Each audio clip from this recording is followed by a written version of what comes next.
بسم اللہ الرحمن الرحیم۔ حضرت انس رضی اللہ عنہ کہتے ہیں کہ رسول اللہ صلی اللہ علیہ وسلم نے فرمایا، جب کوئی شخص نکاح کر لیتا ہے تو اپنا آدھا دین مکمل کر لیتا ہے، لہٰذا اسے چاہیے کہ باقی آدھے دین کے معاملات میں وہ اللہ سے ڈرتا رہے۔ جو شخص گناہ سے بچنے کے لیے نکاح کا ارادہ کرے، اللہ تعالیٰ اس کی مدد ضرور فرماتا ہے۔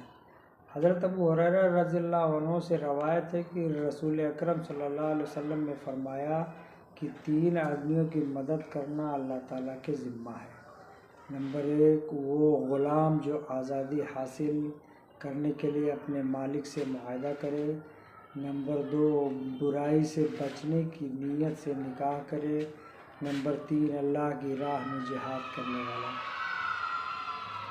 قیامت کے روز رسول اکرم صلی اللہ علیہ وسلم اپنی امت کی کثرت پر فخر فرمائیں گے۔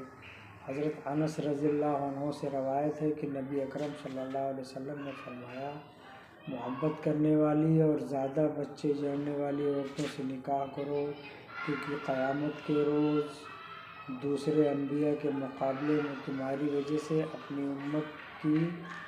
امت کی کثرت چاہتا ہوں۔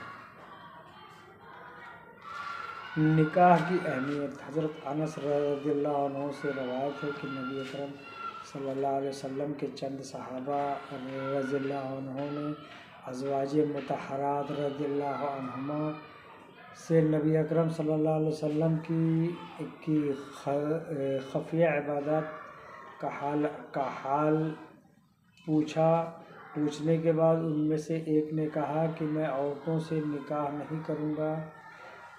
کسی نے کہا میں گوشت نہیں کھاؤں گا، کسی نے کہا میں بستر پر نہیں سوؤں گا۔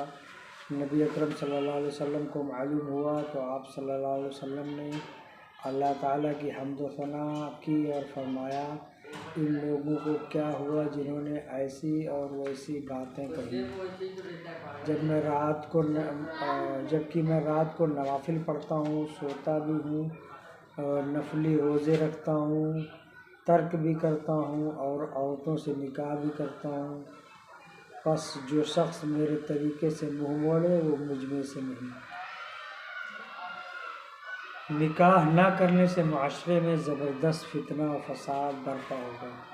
حضرت ابو ہریرہ رضی اللہ عنہ کہتے ہیں کہ رسول اکرم صلی اللہ علیہ وسلم نے فرمایا، جو ایسا شخص تمہارے پاس نکاح کا پیغام بھیجے جس کے دین و اخلاق سے تم مطمئن ہو، اس سے اپنی بیٹی کا نکاح کر دو۔ اگر ایسا نہ کرو گے تو زمین میں فتنہ اور زبردست فساد برپا ہوگا۔